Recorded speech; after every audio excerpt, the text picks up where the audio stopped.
বোন, আপনি প্রশ্ন করলেন যখন আমি হিজাবের শর্তগুলোর কথা বলেছি, হিজাব পালনের যে 6টা শর্ত আছে, সেখানে প্রথম শর্তে আমি বলেছিলাম মহিলাদের পুরো শরীর ঢাকতে হবে, শুধু মুখ আর হাতের কবজি বাদে। আমি বলেছি অনেক বিশেষজ্ঞ বলেছেন এগুলোও ঢেকে রাখতে হবে। এখন আমাকে প্রশ্ন করছেন যে কোনটা ঠিক, পুরো শরীর ঢেকে রাখতে হবে নাকি মুখ আর হাতের কবজি বাদে। এই প্রশ্নটা নিয়ে বিশেষজ্ঞরাও সমস্যার মধ্যে আছেন। আর মুসলিম হিসেবে আমাদের উচিত কোরআন এবং সুন্নাহ মেনে চলা। পবিত্র কোরআনে এরকম কোনো আয়াত খুঁজে পাবেন না, অথবা এমন কোনো সহিহ হাদিসও পাবেন না, নবীজির এমন কোনো হাদিস পাবেন না যেটা বলছে যে মুখও ঢেকে রাখতে হবে। আমি জানি অনেক বিশেষজ্ঞই তাদের বইয়ে লিখেছেন যে মুখ ঢেকে রাখতে হবে, আবার অনেকে তাদের বইয়ে লিখেছেন মুখ খোলা থাকতে পারে। তাই মহিলাদের হিজাবের যে সীমা, আমার মত অনুযায়ী পুরো শরীর ঢাকতে হবে, শুধু মুখ আর হাতের কবজি বাদে। শেখ নাসিরুদ্দিন আলবানীও এই কথাই বলেছেন। এটা তিনি তার ফতোয়ার বইতে লিখেছেন। সেখানে কিছু সহিহ হাদিস আছে যেগুলো বলছে আমাদের নবীজির সময়ে যেসব মহিলা সাহাবী নবীজির কাছে আসতেন তাদের মুখ ঢাকা থাকতো না। এমন অনেক হাদিস আছে, যেমন একবার হযরত বিলাল রাদিয়াল্লাহু আনহু বাজারের ভেতরে ছিলেন, এক মহিলা তার গহনা বের করলো। বিলাল বুঝলেন যে মহিলা ছিল কৃষ্ণাঙ্গ। আরেকটা হাদিস আছে, এক সাহাবীকে বলা হয়েছে যদি কোনো মহিলাকে দেখতে চাও যাকে বেহেশতের প্রতিশ্রুতি দেওয়া হয়েছে, মহিলাকে দিকে তাকাও। সেই মহিলাকে চিনবেন কিভাবে যদি না দেখেন? আমি এ প্রসঙ্গে আগেও একবার বলেছি, অনেক হাদিসেই বলা হয়েছে আমাদের নবীজির সময়ে মহিলা সাহাবীগণ তাদের মুখ খোলা রাখতেন। শেখ নাসিরুদ্দিন আলবানীও এই কথাই বলেছেন। তবে আমি এটাও জানি আরও কিছু বিশেষজ্ঞ আছেন, যেমন শেখ বিন বাজ, শেখ উতাইমি, তারা বলেন যে মুখ ঢেকে রাখতে হবে। তবে প্রত্যেক খাঁটি বিশেষজ্ঞ, প্রত্যেক সালাফ বিশেষজ্ঞ, তারা যেটা বলেন, যে মহিলা তার মুখ ঢেকে রাখে সে এমন মহিলাকে তিরস্কার করবে না যে তার মুখ ঢাকে না, আর যে তার মুখ ঢাকে না সে এমন মহিলাকে তিরস্কার করবে না যে মুখ ঢেকে রাখে। বিশেষজ্ঞরা একমত না। তবে এমন কোন সহিহ হাদিস নেই শেখ নাসিরুদ্দিন আলবানীর মতে যেটা বলছে যে মুখ ঢেকে রাখতে হবে। এরকম অনেক হাদিস যেমন আবু দাউদে আছে যে হযরত আয়েশা রাদিয়াল্লাহু আনহা, ওনার বোন আসমা রাদিয়াল্লাহু আনহা নবীজির সামনে আসলো। নবীজি বললেন, এখন তুমি সাবালিকা হয়েছো, তোমার পুরো শরীর ঢাকা থাকবে, শুধু মুখ আর হাতের কবজি বাদে। এটা একটা মুরসাল হাদিস। তবে নাসিরুদ্দিন আলবানীর মতে তিনি আরেকটা সহিহ হাদিসের সহায়তা নিয়ে বলেছেন এই মুরসাল হাদিসটা এখন সহিহ হাদিস হয়ে গেছে।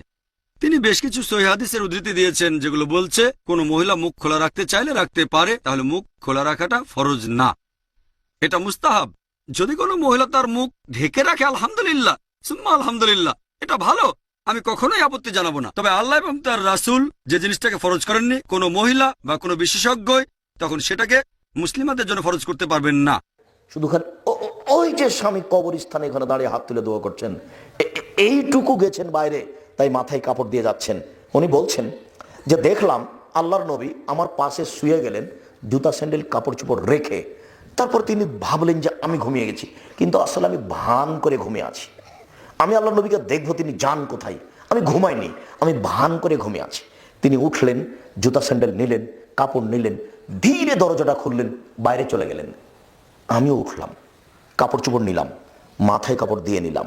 গভীর রাত, এই 20 হাত হবে, মসজিদে নববী থেকে কবরস্থান পাশে আছে। 20 হাত 30 হাত না হয় হলো। এইটুকু আয়েশা বের হয়ে যাচ্ছেন, সুন্দর করে মাথায় কাপড় দিয়ে বের হচ্ছেন। দেখি স্বামী ওই ওখানে হাত তুলে দোয়া করছেন।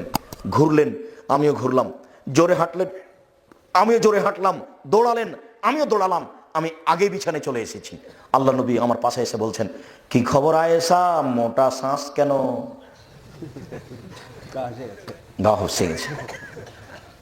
দেখেন, আসলে আমি পরীক্ষা করছিলাম আপনি আমার কাছ থেকে অন্য কোনো স্ত্রীর কাছে যান নাকি, এটা দেখছিলাম। তো দেখলাম আপনি কবরস্থানে গিয়ে হাত তুলে দোয়া করছেন, মাথায় কাপড় দিয়ে গেলেন। পৃথিবীর সবচেয়ে দামি মহিলা, এইটুকু রাস্তা, রাতে কোনো মানুষ নেই। আরেকটা কথা শুনেন, আয়েশা রাদিয়াল্লাহু তাআলা বলছেন আল্লাহর নবীর কবর হলো আমার ঘরে, তো আমি এখন ওই ঘরে ঢুকি, মাথায় কাপড় দিনে অত হিসাব করি না, কেন এটা আমার স্বামীর কবর।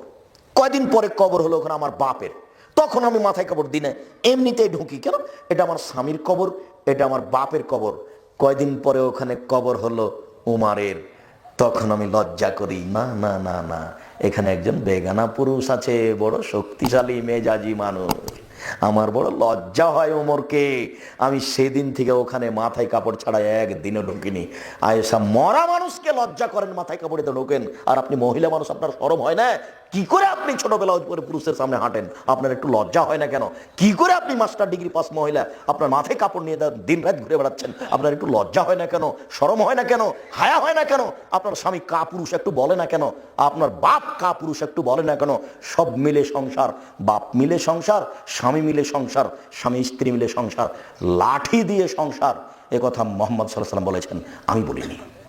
মহিলাদের মুখ, হাতের কবজি ও পা ঘরের বাহিরে যাওয়ার সময় এটা ঢেকে রাখার বিধান কি? মহিলাদের কবজি পর্যন্ত হাত খুলে রাখার ব্যাপারে সহি হাদিস আছে। পায়ের ব্যাপারে কোনো হাদিস নেই। পা ঢেকে রাখা না খোলা রাখা, স্বাভাবিকভাবে হাদিস থেকে বোঝা যায় পা ঢেকে রাখতে হবে বাইরে গেলে।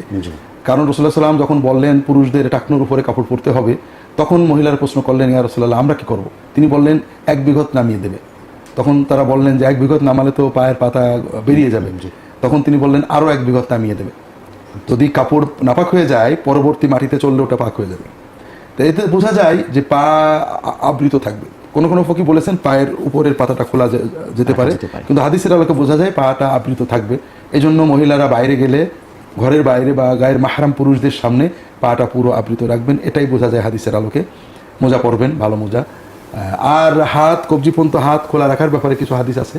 মুখ খোলা রাখার ব্যাপারে ফুকাহাদের মতভেদ আছে। হাদিসের আলোকে মুখ খোলার বিষয় পাওয়া যায়, ঢাকার বিষয় পাওয়া যায়। বর্তমান যুগে বিভিন্ন মিডিয়া এগুলো নিয়ে অনেক কথা হয়, আমরা লম্বা করবো না।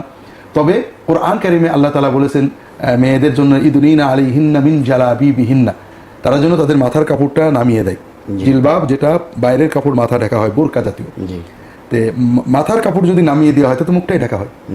তাহলে কোরআনের এই আয়াত প্রমাণ করছে যে বাইরে গেলে মুখটা আবৃত করতে হবে, এটাই বোঝা যায়। এবং বিভিন্ন হাদিস থেকেও এটা বোঝা যায়। মুসলিম উম্মার সকল ফকি কোরআন এবং হাদিসের নস অনুসারে একমত যে শুধুমাত্র এই মুখমণ্ডল আর এই কবজি পর্যন্ত হাতের ব্যাপারে মতভেদ ছাড়া পুরো শরীর যে ঢাকতে হবে ব্যাপারে সবাই একমত।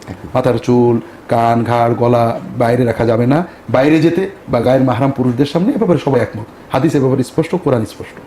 তো মুখের ব্যাপারে মতভেদ আছে, মতভেদটাও খুব সামান্য। সবাই একমত যে মুখটা ঢেকে রাখা উত্তম, ফরজ না নফল, এটা নিয়ে মতভেদ। আবার সবাই একমত যে প্রয়োজনে, পেশাগত প্রয়োজনে, সাক্ষ্য দেওয়ার প্রয়োজনে, চিকিৎসার প্রয়োজনে, নিরাপত্তার প্রয়োজনে মুখটা খোলা যাবে, এটাও সবাই একমত। শুধুমাত্র যখন প্রয়োজনীয়তা নেই খোলার, সাধারণ সময়ে খোলা রাখবো না ঢেকে রাখবো, সবাই মোটামুটি একমত যে ঢেকে রাখা উত্তম। রাসূলুল্লাহ সাল্লাল্লাহু আলাইহি ওয়াসাল্লাম বিবিরা, অনেক সাহাবীরা বৃদ্ধ বয়সেও ঢেকে রাখতেন। কেউ কেউ বলেছেন ঢেকে রাখাটা উত্তম, তবে ফরজ নয়। আর অনেকেই বলছেন ঢেকে রাখাটা ফরজ, প্রয়োজন ছাড়া খোলা যাবে না। আমাদের চেষ্টা করা উচিত ঢেকে রাখার। একান্ত পেশাগত প্রয়োজন, নিরাপত্তার প্রয়োজন বা যে কোনো প্রয়োজনে আমরা খুলতে পারি, তবে খোলার শর্ত হলো অলংকার থাকবে না, কোনো মেকআপ থাকবে না। এরকম অবস্থায় মুখটা খোলা যেতে পারে। বাকি সকল অবস্থায় মুখটা ঢেকে রাখাটাই নিরাপদ। এটা তাকওয়ার জন্য এবং মাসলার দিক থেকেও আমাদের জন্য নিরাপদ হবে। জি জি।